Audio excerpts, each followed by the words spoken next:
Hi, everyone. Anne O'Connell with OC Publishing here, and welcome to the Author Journey. We have a jam-packed show today and a very, very special guest who is returning to us because she has yet another book coming out, and I'm really, really looking forward to diving in today with Janice Landry, who is with us. She has won 4 national awards for her writing and work. In March 2025, Halifax West MP Lena Metledge-Diab presented Janice with the King Charles III Coronation Medal from the Government of Canada. That's impressive, for her body of work, books, and longtime mental health advocacy. Janice is a veteran journalist and proud Haligonian, and in May 2025, she released her 7th book, Every Little Thing: How Small Acts of Kindness Make a Big Impact. And here it is. And see that I've got all kinds of tags and there's lots of stuff in here that I know will resonate with you. I'm very looking forward to diving into this. And this was following her 2023 Lyme disease diagnosis. You know, there's not much that would knock that woman down, but she may share with us, how she made the comeback and what it was about this book that really, brought her along through that.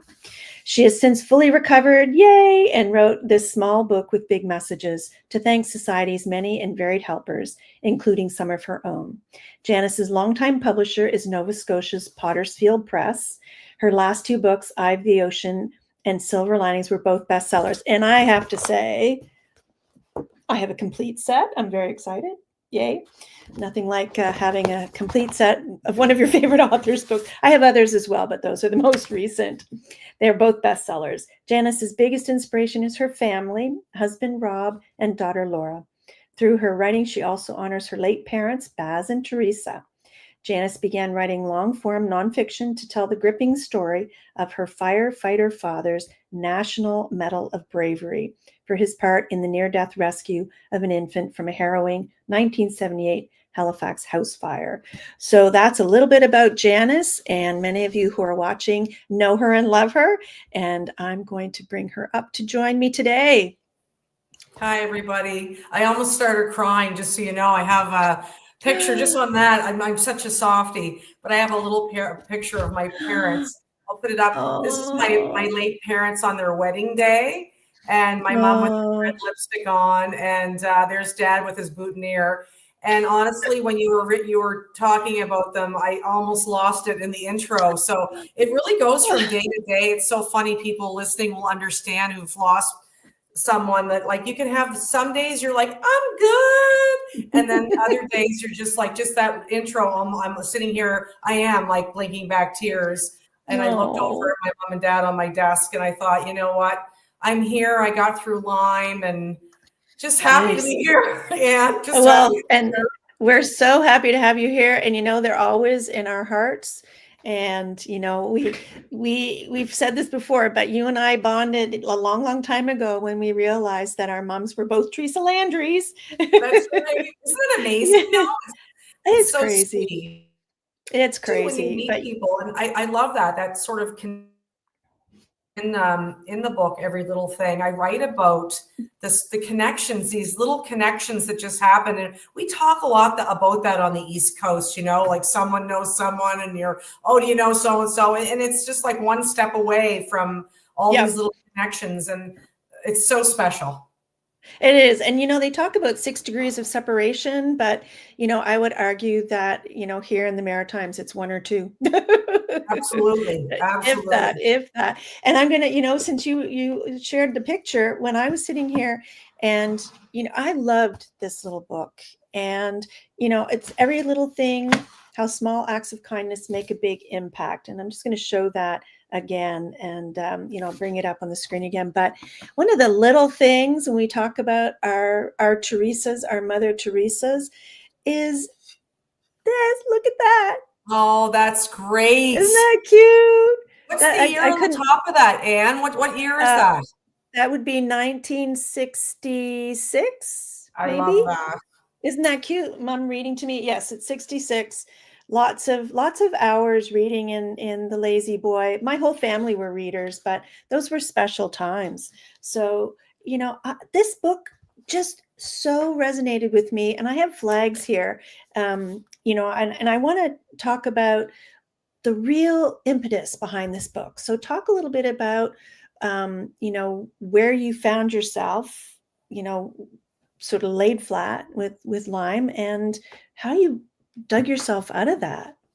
Well, to be honest with you, I don't really know how I did it, but it was so bad. It was really 2 years ago that I was very, very sick in the summer. And I wasn't diagnosed until I was actually talking to someone before you, and I actually went to the date. I have it written down on my date timer. I was diagnosed with Lyme officially August 1st of 2023, but I had been sick for weeks and weeks before that, undiagnosed with it. And obviously, sometime that spring, I had been bitten by a tick, a black-legged tick here in Nova Scotia. I do not know where I was. I'm a gardener. I'm a golfer. I love the outside. I was brought up in a generation where we came in to have supper and we were outside 24/10, as the saying goes. Yes, go until the lights come on. Exactly. And where I grew up in Purcell's Cove, there weren't a lot of street lights. I think on my street there might have even just been one, if any. There just weren't. It was like country in the city. But anyway, going back to the Lyme, I don't really know. I wish I could tell people exactly what I was doing when I contracted it. And I just gradually got sicker and sicker. And the day, what led to me going to the doctor finally, I thought I had COVID. I did the COVID testing. It was negative. I isolated. I did this, that. I had flu symptoms, everything. And I just got progressively sicker. And this one day I went to the doctor to have her examine me. And at this point, I had from the top of my left foot all the way up half of my body to my neck, I had rashes. See your whole body covered in rashes. Wow. You're not good. You're not well. And, I had intense pain, brain fog, all the things that go along with Lyme. I had all of those symptoms. And when I took my top off for examination, the doctor immediately said, you have Lyme. And I was dumbfounded and gobsmacked. She's like, right. Sit down. We're going to talk about this. And so she put me on a course of antibiotics for 3 weeks. And I took like these major, what we would say horse pills, huge size antibiotics. I took a course of those twice a day for 3 weeks. And I'm very grateful to the scientists and people who work in labs that create antibiotics done. Having said that, it did really destroy my gut biome because antibiotics kill the bad stuff and the good stuff. So it took me, after I got past that, to my digestive system, and everything else was completely a mess.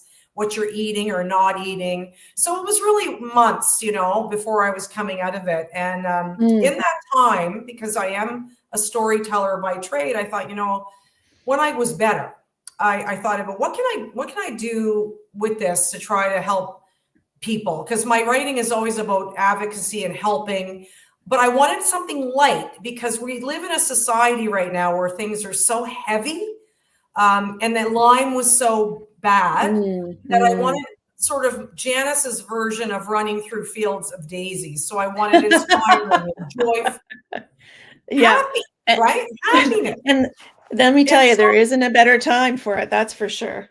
I agree. And we need, and what I'm learning, and I'm hearing from people publicly and privately, Anne, is that people want more positive stories. Yeah. And it's like that. When I worked in news and at CTV, we'd have these what we call like water cooler stories where they're beautiful, and then that's what people are talking about the next day. Did you see the little puppy that did this, that, or the other thing? And they just love it.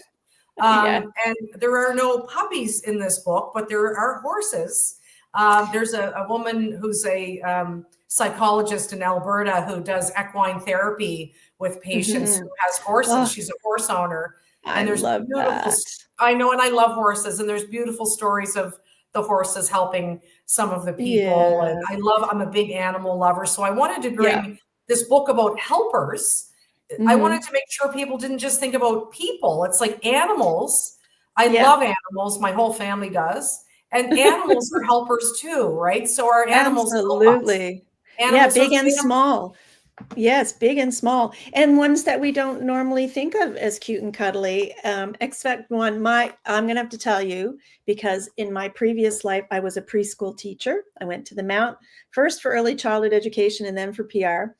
And when I came to chapter 8, the lowliest little friend, my heart just sang, because Richard Scarry was one of my favorite authors to read to the kids.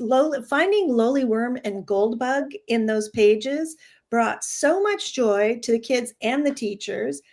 And my great nephews now are looking for Goldbug and like this. Look, oh my goodness! So talk a little bit about There's Richard how low. Scarry. Oh my God. I Yes. mean, look at him. I mean, Richard Scarry is a genius. The late Richard Scarry, he's passed Yes. now.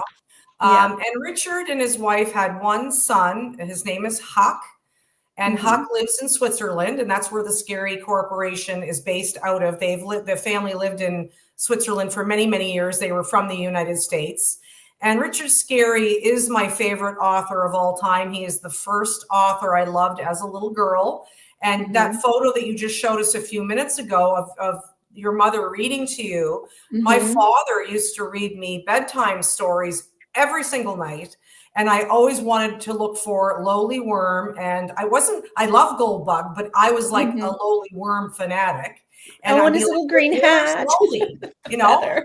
And Yeah. it's so funny because in this interview I did with Huck Scarry from Switzerland for this book, which to me as a journalist, I mean, they don't just give interviews out to anyone, right? Wow. The guy that, so you know, they've sold over like 100 million copies of their books. They're in the stratosphere of literary, right? I mean, for children and adults. And, you know, the thing that Huck Scarry said about his late father is that Richard Scarry championed the little details, like the gold bugs, like the little animals that inhabit his imaginative world of Busytown. And, you know, this has left an indelible legacy on generations of people, teachers, students, families, whoever. And like you, and that's what it is. It's like this community that he built of people who love all these little details. And the other day I was out in my front yard. I'm sitting here looking out. I sit by, this is my writing desk, and I like to look out the window and I can see the birds and all the stuff. I was digging in the garden, taking out some dead stuff from the spring before I plant, you know, my annuals. And I found the other day a worm.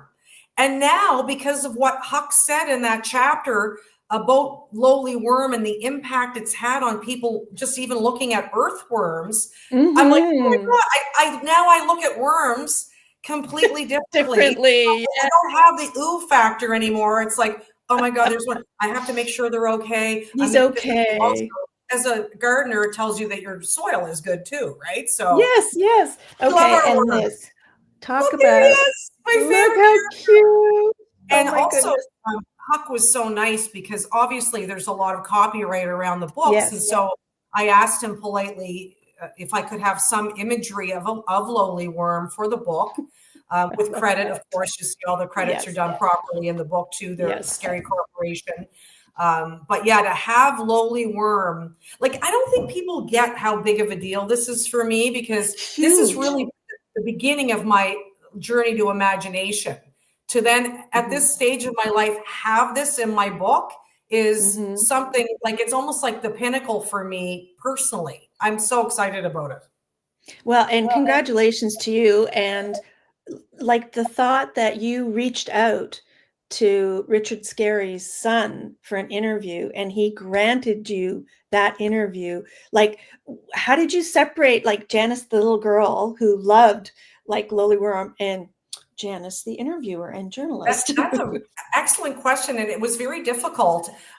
Sort of the backstory to that is I had a professor at the University of King's College where I trained in journalism who's from Newfoundland, and his name is Ian Wiseman, and he's passed now. Ian is, I credit Ian in the acknowledgements of Every Little Thing with teaching me perseverance in my journalism.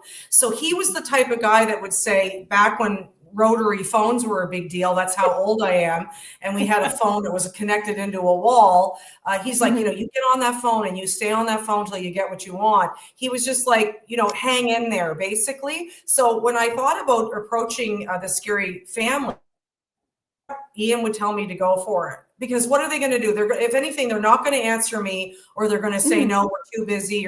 But you know what they might say, who I was and why I was asking. And I think it was a combination of, being an adult who still loves it, the backstory with my dad, and also coming out of Lyme and being really frank about my own health.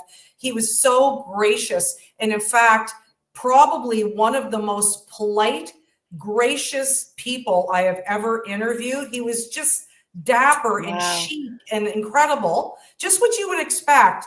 And the day of the interview, he was sitting in his living room with his bow tie on, and he's this attractive man, very stylish. And he had on the wall behind him, there was like those cuckoo clocks. I'm like, man, that is like so cool. So I love, cool? As you see in my room, this is my grandfather, my grandparents' late furniture. And my grandfather was from Bulgaria, and I've written about him. So I like a mixture in my house of like antique and new stuff. Yep. So I asked Huck Scary about the clock, and he started talking about it like his father would have written about it, like it was a thing that was alive. Well, it does this, and it was like, oh my God, like you could see immediately how they look at things. It was unbelievable to talk to him.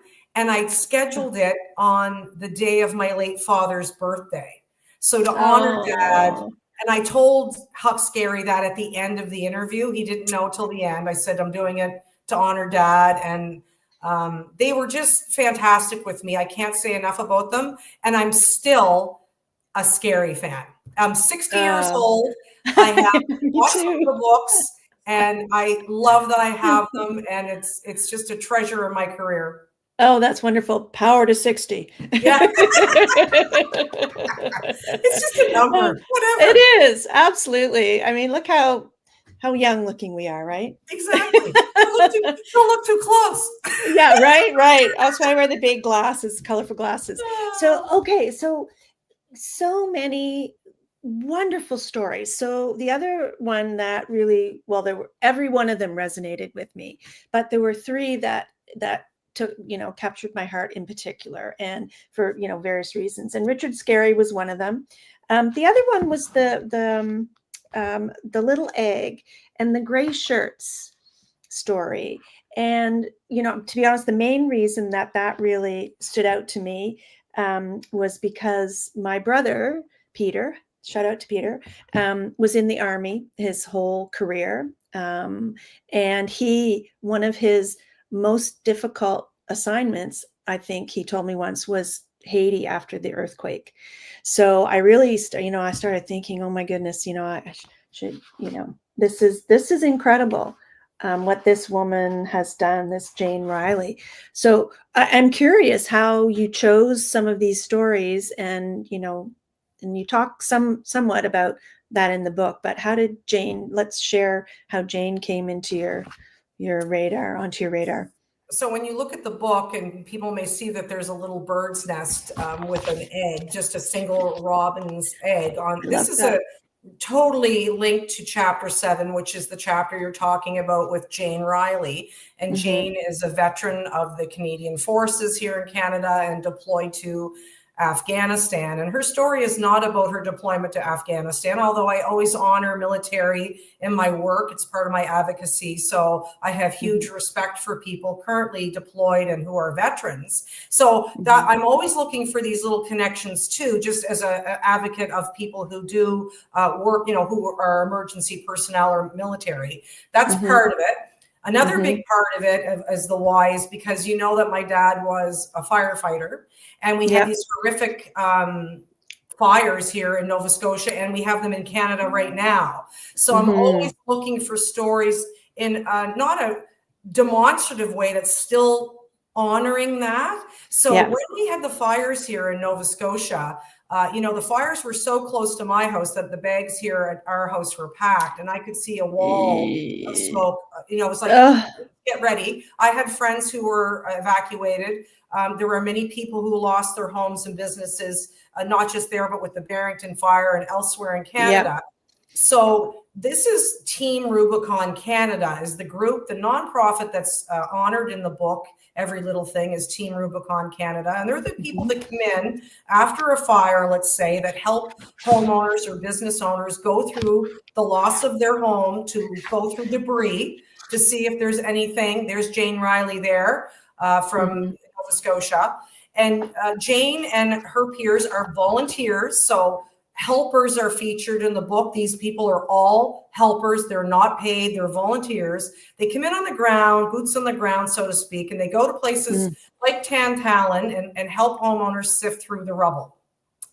And this one day, Jane, I had heard about Team Rubicon Canada because I had followed all the news stories as a person who's from Nova Scotia and as a journalist. And I kind of went in the back of my mind, I don't know a lot about Team Rubicon. I love what they're doing. The time will come when I can bring them in. And so I'm always looking at like these threads, right? And it's like, what's my overarching theme? And then I try to bring threads in. It was time with the Every Little Thing, because they're going through the rubble looking for little things they can save for homeowners, what Jane Riley calls preventing a loss on a loss. Those are her words. That's a direct quote from the book. We're preventing a loss on a loss. So these people have already lost their homes. What can we do on the ground to help them find some of their things? And then in this chapter, Jane talked to me about being in Tantallon and helping a homeowner. And we were very careful ethically to not disclose any personal details about anyone, journalistically and morally. It's just, that you don't know who we're talking about. But on this day, they were going through this house that was no longer standing. And they opened up what was a dishwasher. And in the dishwasher was this tiny nest that a bird had built with one robin egg. And when Jane told me this, Anne, all the hairs stood up on the back of my neck. I'm like, what a beautiful, poignant, powerful symbol of hope that this little bird's nest was for these people and these homeowners, that they all were like, they carefully took the nest out of what they call the hot zone and put it into some grass because of the chemicals from the fire, to try to save it.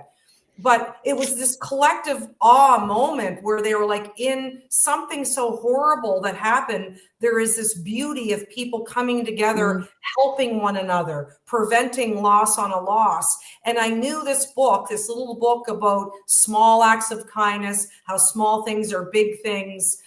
And also because honoring all the people who helped in the firefighting efforts and post in the relief through Team Rubicon Canada, I knew that absolutely her story was the symbolism for this little book with big messages. Oh my gosh. And you just never know when something like that will come around. And I think that's a really good piece of advice for writers, just to be aware and gather stories, because you just never know when, the time will be right to share them. Now, do you happen to have a section that you'd like to read to us? Well, you know what? If I was going to read anything, I've been waiting for someone to ask me this. Now, I don't have it prepared, but I will read. I'm going to read from page 118. So the book is little. It's like a little book on purpose, because people today, attention spans, there's a lot on people's minds. So I wanted a little book. It was a tick, of course, that impacted my life so greatly. So this is from page 118. It's actually a quote. So I open the book with a quote and I end with a quote. And this is a page called A Little Reminder. And I'm going to read you this quote because when I saw it on a friend's timeline Paula Romano, who Paula and I worked together at CTV News Atlantic. Paula was a great director. She's an author right now herself. Please do check her out. I saw this and I thought it was sort of fate, because Paula and I are friends, that she had shared this while I was working on the book, and I knew it would be the closing quote. So this honors my friendship with Paula, but also it's the perfect message for the book. And this is a quote: "Ours is not the task of fixing the entire world all at once, but of stretching out to mend the part of the world that is within our reach. Any small, calm thing that one soul can do to help another soul, to assist some portion of this poor, suffering world, will help immensely. It is not given to us to know which acts or by whom will cause us to tip toward an enduring good. What is needed for dramatic change is an accumulation of acts, adding to, adding more, continuing. We know that it does not take everyone on earth to bring justice and peace, but only a small, determined group who will not give up during the first, second, or 100th gale." That's from Dr. Clarissa Pinkola Estes, who is an award-winning poet, writer, spoken word artist, and psychoanalyst. Again, let me just say that one more time. It does not take everyone on earth to bring justice and peace, only a small, determined group who will not give up during the first, second, or 100th gale. Every person in this book, that's who the doctor's talking about. These people are helpers. They are coming together, other people. I just thought it was the most, because, and we all say sometimes, what can I do? People feel powerless, like they can't do anything to help, but yes, you can. You can just sit with someone and spend time. You can take them for a coffee. You can write them a note. Acts of kindness don't have to cost a thing. They just come authentically from your heart. And I thought that quote was so beautiful, because together we can really make a difference. And I always say, love wins. Yeah, we get beaten down. Yeah, I had Lyme, but this was my way of coming back and saying, you know what? You just have to come out of something that's difficult and look for the positive. And that's what I've tried to do with every little thing. Oh, and you've succeeded, like, over and over again. And we were talking earlier and saying, like, helping helps the helper. So if you and finding the helpers who help the most, to help them, to me, would be very rewarding as well. So I really do admire what you do to recognize what the people who are doing that in their daily lives, they need help sometimes too. So I just think that's right. Helpers don't always look for help. And I think, just quickly, I know we're running out of time, but the opening of the book honors teachers. The ending of the book honors nurses. There are so many people who are the true foundation of the community honored in this book, because we need our helpers. A need for helping. And I think we're seeing that in society, that people, what this book does, and this is what was this sort of top line was, this is the book that gives you hope that there are still good people left in the world. That's what I wanted to show. Hallelujah. And my third favorite, and we don't have to talk about it in depth, my third favorite was Little Stitches. The Little Stitches, finishing the projects. But let's leave that, because you'll have to get the book, and Janice is out and about, doing signings, and I have a launch on Sunday. I'd love to invite people. So that's the 8th. Yes. June 8th, I'm at Open Book Coffee in Halifax on Strawberry Hill. It's a free event. Everyone's welcome. Jane Doucette, my friend and author Jane Doucette, is doing my question and answer. And anyone can come ask questions, come have coffee, learn about the book, and just listen to us chat about it like we're doing here. But yes, that's my next event, is this Sunday at Open Book Coffee in Halifax. So if anyone can make it, I'd love to see you come, and free hugs for those huggers out there. I'm a big hugger. I'll stay away from Me you. too. Okay.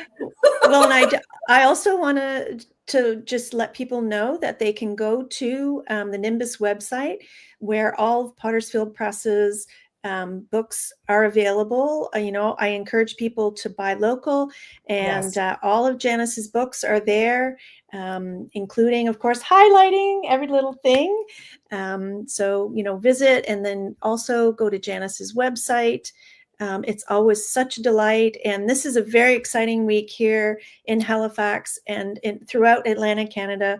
We're celebrating, the winners of the Nova Scotia and Atlantic Book Awards. And, people are just really excited about local authors and joining in and raising one another up. And I just think that's, a huge act of kindness that everybody can do, is to support your local authors, right, Janice? I'd like to say congratulations to all the winners and certainly all the people nominated too. This is no big, this is a big deal, right? Yeah. And I think that we're so lucky on the East Coast of Canada to have such the creatives here are just so inspiring. And, for me, I'm just a little fish in a pond to see these people and to walk within them. It's just incredible. And I from my heart, I congratulate all of the people nominated and who did win. Extremely fortunate to have them sharing their gifts here on the East Coast of Canada. And I do encourage you to check out all of these books.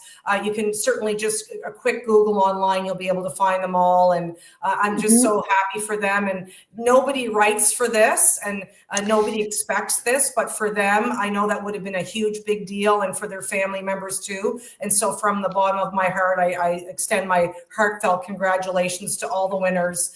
It's just an honor, again, to be a writer here on the East Coast, and to have any kind of be a small cog in this wheel is a blessing, and I'm grateful. And I'm also grateful to you for all the advocacy around the publishing industry that you do. So thank you, Anne. It's absolutely my pleasure, and so wonderful to have you back on. And we've talked about doing other things and other events, so everybody stay tuned. There's lots more coming. And again, we are so excited for Janice and her new book, Every Little Thing. Thank you, Anne. And thank you, everybody, for listening and watching today. It's a real honor to be with you, and I'm just thrilled. And it's a little interview, which is a big deal for me, and I don't take anything for granted. So thank you so much. And Anne, I hope to be able to talk to you again about the next one some down the road. Who knows? We'll see you out and about for sure. All right, Anne. All right. And thank you all for joining us on the author journey today. I'm Anne O'Connell with OC Publishing, and get out there, support your local authors and local indie bookstores, and maybe we'll see you at the awards programs this week. For now, I'll say goodbye, and we'll see you next time on the author journey. Thanks for joining us.